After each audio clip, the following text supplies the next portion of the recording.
Good morning students, this is Sunil Verma in front of you.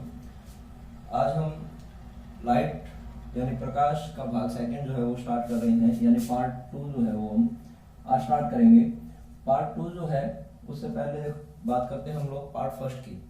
तो part first जो है उसके अंदर हमने लाइट के बारे में एक छोटा सा ब्रीफली डिस्कशन किया था, जिसके अंदर मैंने क्या बात की थी कि लाइट जो है वो एक ऐसी ऊर्जा है, यानी प्रकाश जो है वो एक ऐसी ऊर्जा है जो किसी भी वस्तु को देखने में क्या करती है, हमारी सहायता करती है।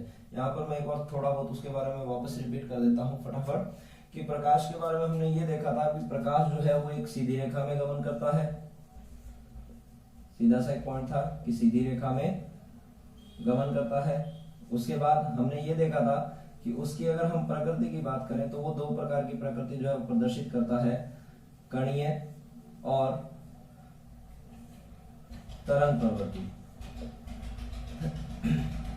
कणीय और तरंग प्रवृत्ति। बाद में हमने ये भी देखा था कि जो कणीय रूप है इसमें इसे हम ऊर्जा के छोटे छोटे पैकेट मानते हैं, ऊर्जा के पैकेट्स मानते हैं, और इन पैकेट्स को हम कहते हैं फोटोन। जब हम तरंग रूप की बात करते हैं तो हम ये कह सकते हैं कि प्रकाश जो है वो एक सीधी रेखा में गमन करता है और इसके द्वारा हम परावर्तन, अपवर्तन, पूर्ण आंतरिक परावर्तन जैसी कुछ घटनाओं की व्याख्या जो है हम यहां पर करेंगे। तो अब पार्ट सेकंड जो है वो स्टार्ट करते हैं। उसके अलावा ये जो द्वैत प्रवृत्ति या प्रकृति का सिद्धांत जो है वो किस वैज्ञानिक ने दिया था, तो कल बताया था डी ब्रोगली नामक वैज्ञानिक ने जो है द्वैत प्रवृत्ति का सिद्धांत जो है वो प्रतिपादित किया था। उसके आगे देखिए स्टूडेंट्स क्या होता है कि अगर हम प्रकाश की बात कर रहे हैं तो 10th के अकॉर्डिंग और 8th के अकॉर्डिंग हमारे पास दो चीजें जो है वो मोस्ट इंपॉर्टेंट रहती है कि प्रकाश के द्वारा घटित होने वाली जो घटनाएं हैं उन घटनाओं की हम बात करते हैं। यहाँ पे तो हम मोस्टली जो है इंपॉर्टेंट जो हमारे लिए रहती है वो घटनाएं रहती है परावर्तन, सेकंड नंबर है अपवर्तन, और थर्ड नंबर रहता है हमारे पास पूर्ण आंतरिक परावर्तन। सबसे पहले हम बात करेंगे परावर्तन की, फिर उसके बाद हम बात करेंगे अपवर्तन की, और फिर उसके बाद हम बात करेंगे पूर्ण आंतरिक परावर्तन की। इसके अलावा भी कुछ अन्य घटनाएं होंगी जो इन्हीं घटनाओं पर आधारित होंगी, उनकी भी हम बात जो है इस चैप्टर के अंदर करने वाले हैं। तो आज का जो हमारा टॉपिक रहेगा वो टॉपिक रहेगा परावर्तन।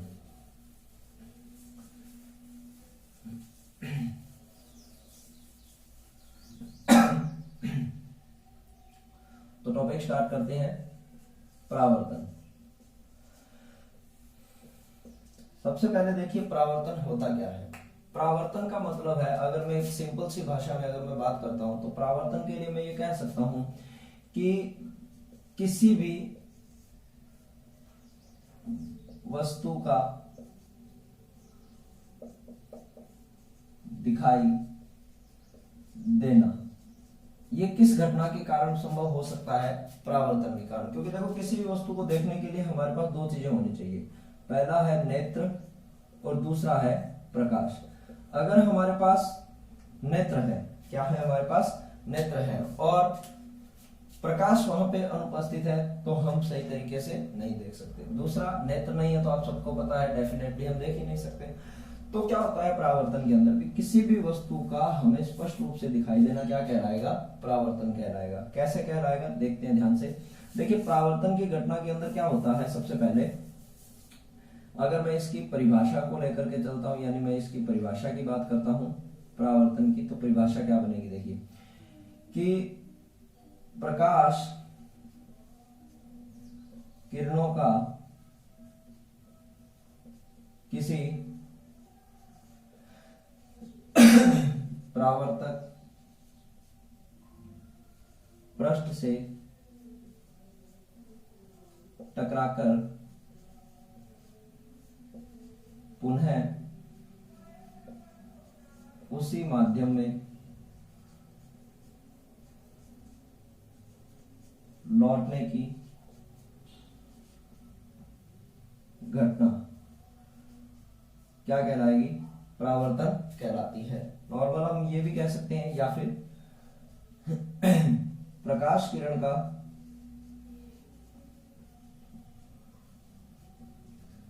परावर्तक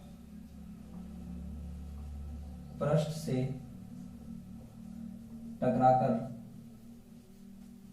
पुनः उसी दिशा में लौटना,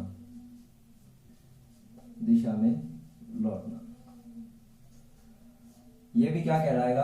परावर्तन कहलाएगा। अब देखिए एक चीज ध्यान रखनी है कि ये जो परावर्तक पृष्ठ जो होता है, ये परावर्तक पृष्ठ हमेशा ही हमारे ध्यान में रहना चाहिए कि परावर्तन की घटना में ये परावर्तक पृष्ठ जो होगा, परावर्तक पृष्ठ हम किस पृष्ठ को मानेंगे? जिसकी सतह कैसी हो? सतह चमकदार हो। और दूसरा हमें यहाँ पे ध्यान रखना है कि ये एक अपारदर्शी माध्यम हो। कैसा हो? अपारदर्शी हो। तो ऐसी कोई भी वस्तु जो अपारदर्शी हो, जिसकी एक पृष्ठ या सतह जो है चमकदार है, वो हमारे लिए क्या हो जाएगा? परावर्तक पृष्ठ कहलाएगा। उसके आगे देखिए, अब इसको अगर हम डायग्राम के थ्रू अगर शो करना चाहें तो हम कैसे इसको शो करेंगे? तो हम यहाँ पे लिखते हैं परावर्तन। अगर हम इसका चित्र बनाएं तो कैसे बनेगा? देखिए एक नॉर्मल सा चित्र बनाते हैं। ये हमारे पास है कोई भी एक परावर्तक पृष्ठ, ये हो गई हमारे पास परावर्तक पृष्ठ। ये स्मॉल लाइन जो है ये शो करती है कि इसका जो दूसरा भाग है, ये भाग जो है ये पीछे की पॉलिश है, और आगे का ये जो भाग है ये कैसा रहेगा? चमकदार रहेगा। अब मान लीजिए कोई भी प्रकाश स्रोत से प्रकाश किरण इस पर आई, आने के बाद क्या होगा? ये अपारदर्शी माध्यम है, और अपारदर्शी माध्यम होने के कारण ये प्रकाश किरण टकराएगी और पुनः उसी माध्यम में क्या हो जाएगी? लौट जाएगी। तो यहाँ पर 2-3 डेफिनेशन है वो भी हमें क्लियर करनी है साथ साथ में। कौन कौन सी? देखिए, आने वाली किरण को हमेशा ही हम कहते हैं आपतित किरण। क्या कहेंगे? आपतित किरण, जो किसी भी प्रकाश स्रोत से क्या हो रही है? आ रही है। प्रकाश स्रोत से आने वाली किरण कौन सी हो जाएगी? आपतित किरण। यहां पर परावर्तक पृष्ठ पर टकराने के बाद वापस जो किरण जाएगी उसे हम कहेंगे परावर्तित किरण। किस नाम से जाना जाएगा?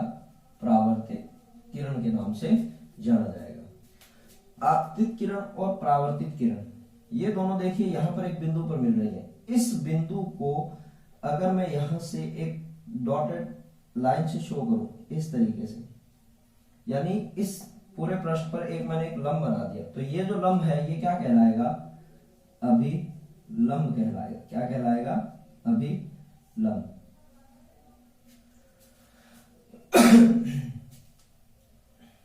तो हमें ध्यान क्या रखना है? परावर्तन का चित्र बनाते समय अगर हमसे नॉर्मल परावर्तन की परिभाषा पूछ ली जाए बोर्ड के रिकॉर्डिंग, तो हमें ध्यान देना है भी हमें इन दोनों में से कोई भी एक डेफिनेशन जो है वो लिखनी है, और उसके बाद हमें ये एक नॉर्मल डायग्राम जो है वो ड्रा करना है, बनाना है। इसमें देखिए 2 चीजें हैं कि आपतित किरण और अभिलंब के बीच में देखिए यहां पर एक कोण बन रहा है। इस कोण को हम कहते हैं आपतन कोण। क्या कहेंगे? आपतन कोण, यानी कोण आई। और यहां देखिए अभिलंब और परावर्तित किरण के बीच में कोण बन रहा है, इसे हम कहेंगे परावर्तन कोण, यानी कोण आर।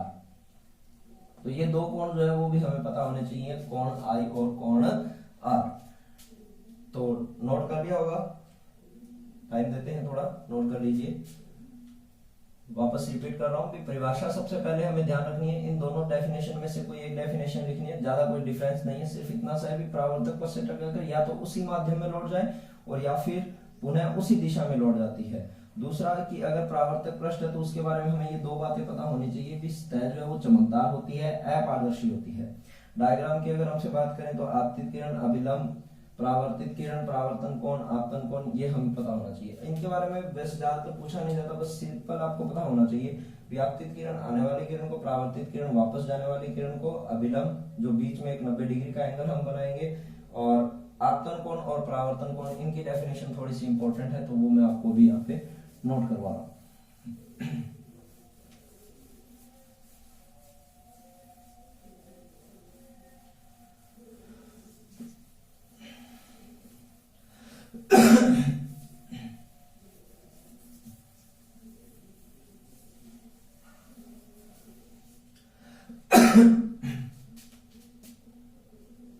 दो डेफिनेशन देखते हैं हम लोग। आपतन कोण यानी कोण आई और परावर्तन कोण कोण आर। आपतन कोण के लिए अगर हमसे डेफिनेशन पूछी जाए तो हमें सिंपल सा ध्यान रखना है, अभिलंब व आपतित किरण के मध्य बनने वाला कोण।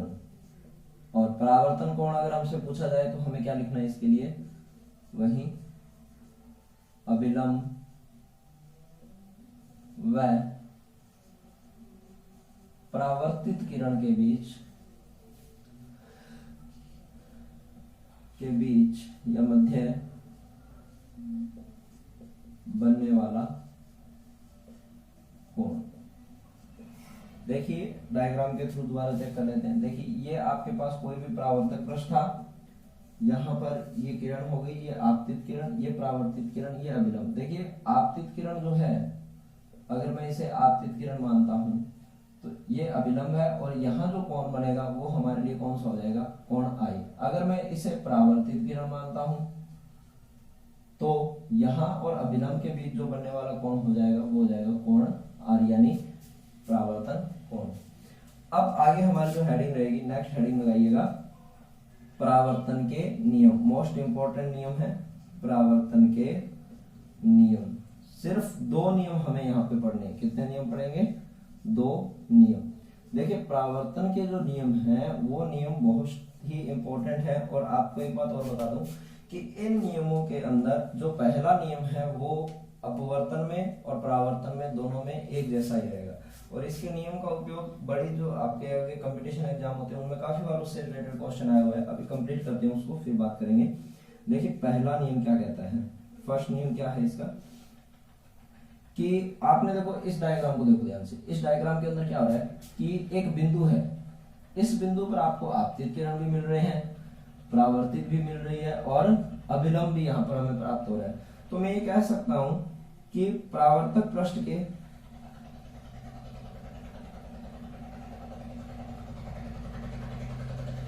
किसी एक बिंदु पर,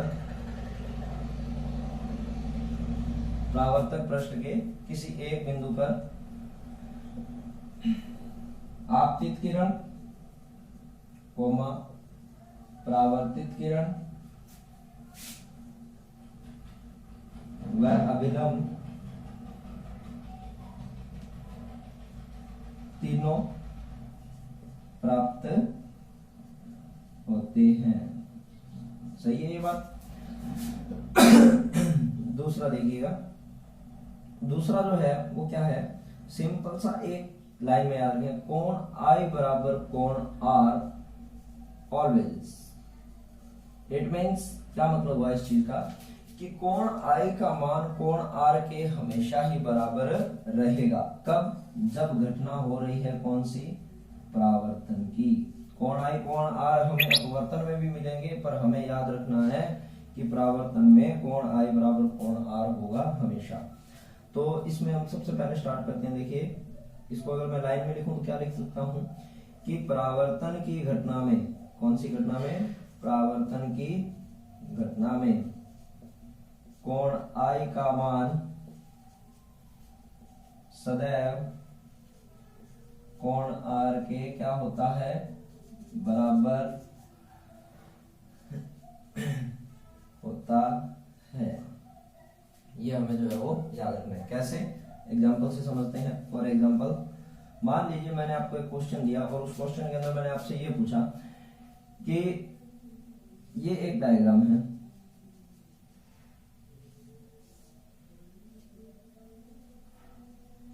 यहां पर ये कोण जो है, ये कोण है आई, और ये कोण हो गया हमारे पास कौन सा, कोण आर।